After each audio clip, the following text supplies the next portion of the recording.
All right. Well, I'd like to thank you for leaving crazy person out of the description. So I thought, I was trying to think, what is the most useful thing that I could, what could I say that could actually be helpful or useful to you in the future? I thought I'd perhaps tell the story of how I sort of came to be here. How did some of these things happen?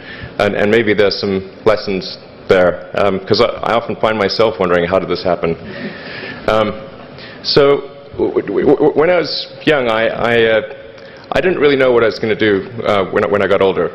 People kept asking me, but then eventually I thought that the idea of inventing things would be really cool.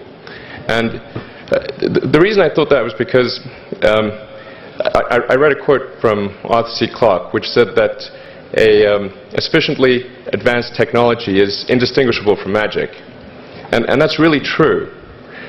If you go back, say 300 years, the things that we take for granted today would be you'd be burned at the stake for. Being able to fly, that's crazy. Being able to see over long distances, being able to communicate, having effectively with the internet a group mind of sorts, and having access to all the world's information instantly from almost anywhere on the earth. This is stuff that really would be magic, or would be considered magic in times past.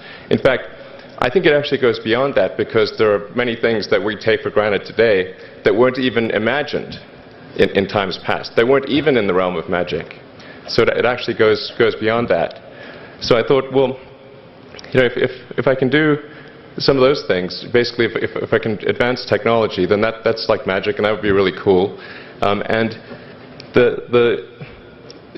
also had sort of a slight existential crisis, because I was trying to figure out what does it all mean? Like, what's the purpose of things?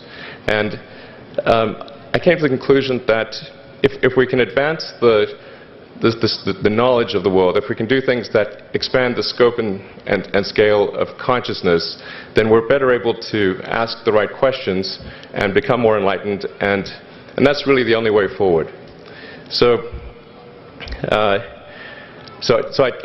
studied physics and business, because I figured in order to do a lot of these things, you need to know how the universe works, and you need to know how the economy works.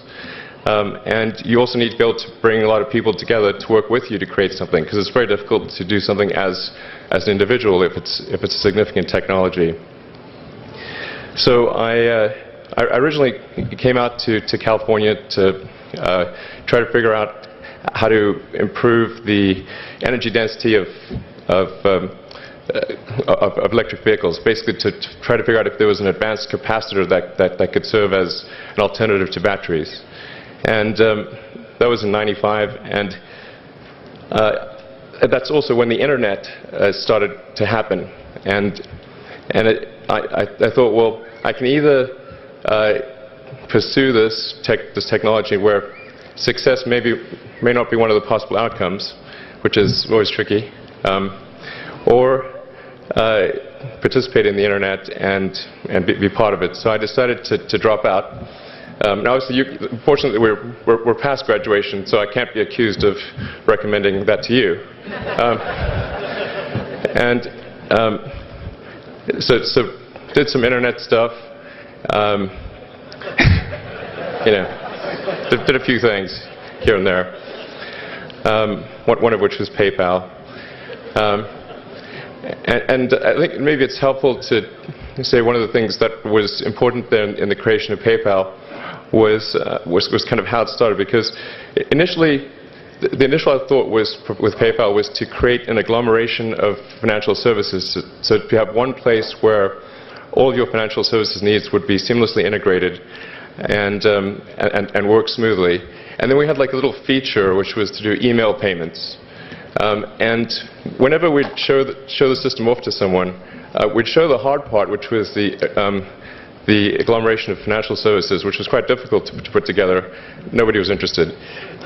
Then we'd show people email payments, which was actually quite easy, and everybody was interested.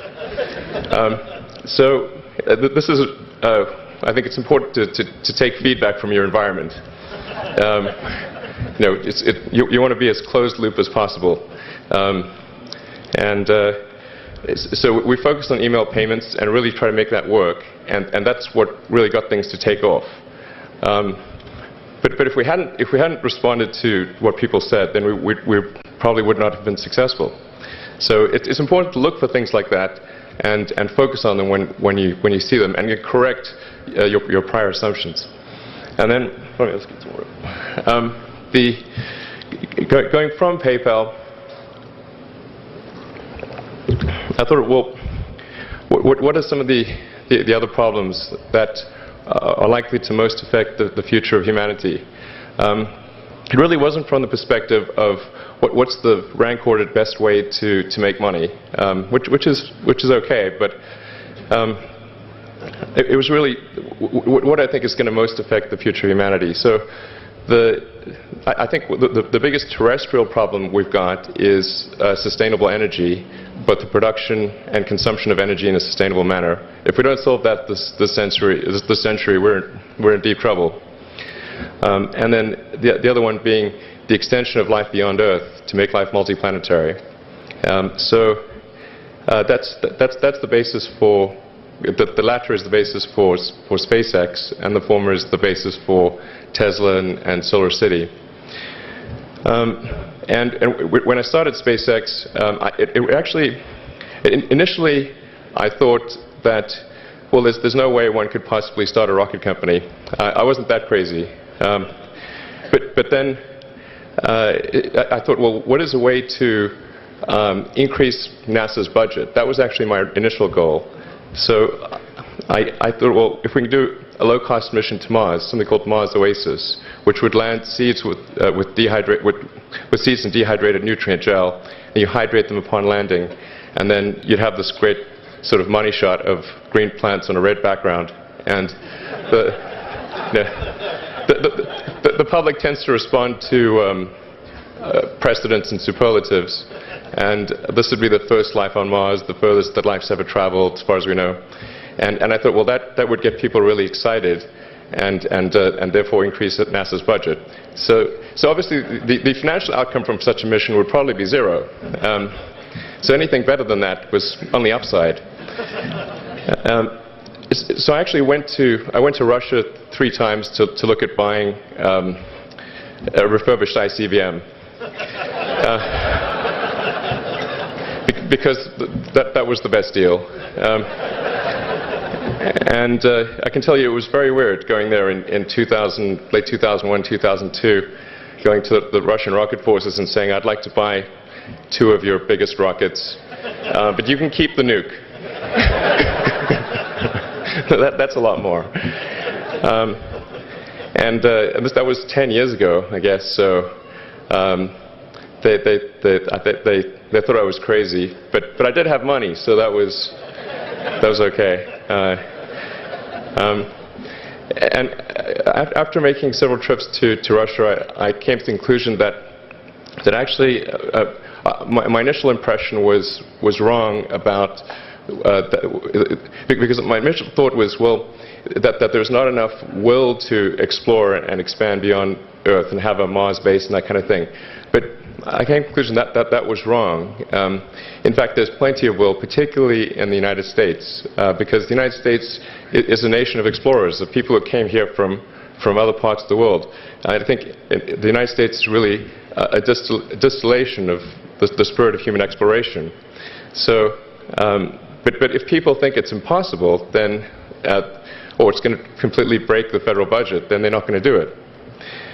So after my 3rd trip, I said, okay, well, what we really need to do here is try to solve the space transport problem, and started SpaceX. This was against the advice of pretty much everyone I talked to. One friend made me sit down and watch a bunch of videos of rockets blowing up. Let me tell you, he wasn't far wrong. It was tough going there in the beginning because I'd never built anything physical. I mean, I'd built like little model rockets as a kid and that kind of thing, but I'd never had a company that built anything physical. So I had to kind of figure out how to do all these things and bring together the right team of people. And And so we did all that and then failed 3 times. It was tough going. Because the thing about a rocket is that the passing grade is 100%. You don't get to actually test the rocket in the real environment that it's going to be in. So I think the best analogy for rocket engineering is like if you want to create a really complicated bit of software, you can't run the software as an integrated whole, and you can't run it on the computer it's intended to run on. But the first time you put it all together and run it on that computer, it must run with no bugs. That's basically the essence of it. So we missed the mark there. The first launch, I was picking up bits of rocket near the launch site. It was a bit sad. But we learned with each successive flight, and were able to, eventually with the 4th flight in 2008, reach orbit. And that was also with the last bit of money that we had. So thank goodness that happened. I think the saying is 4th time's the charm. So we got the Falcon 1 to orbit, and then began to scale that up to the Falcon 9, which is about an order of magnitude more thrust. It's around 1 million pounds of thrust, and we managed to get that to orbit, and then developed a Dragon spacecraft, which recently was able to dock and return to Earth from the space station. That was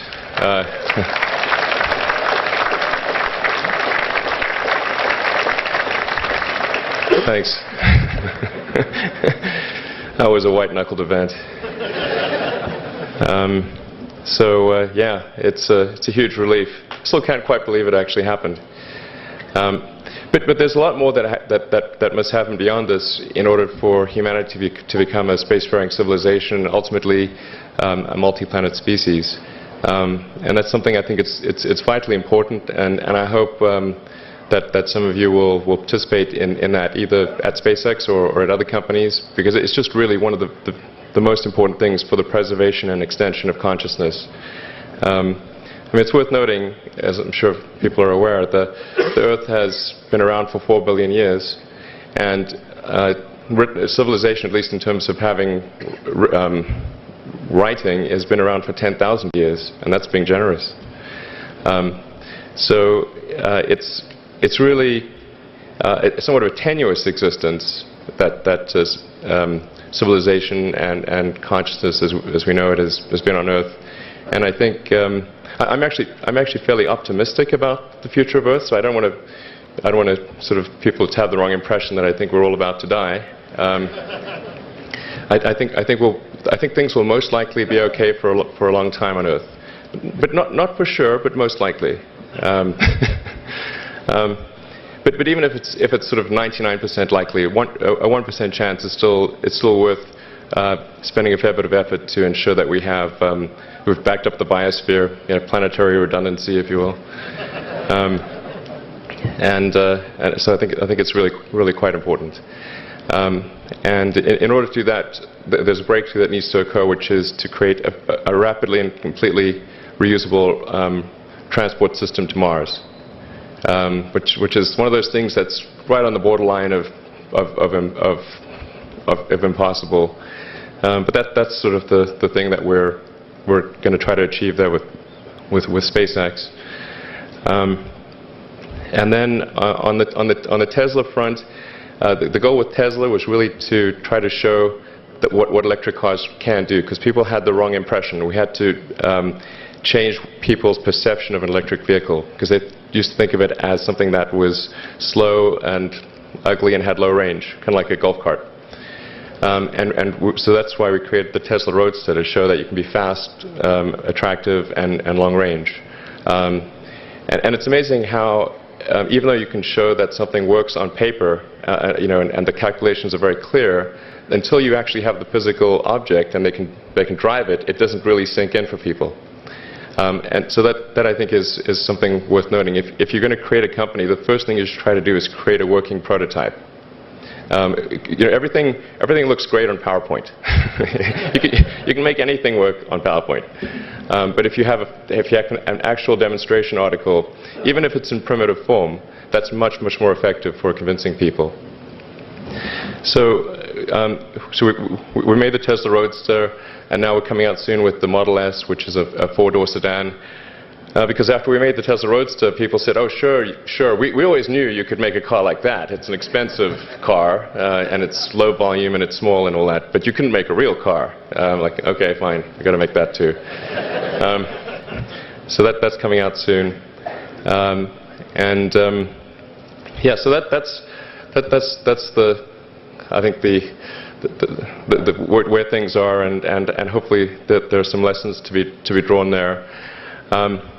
But I think the overarching point I want to make is that you guys are the magicians of the 21st century. Don't let anything hold you back. Imagination is the limit, and go out there and create some magic. Thank you.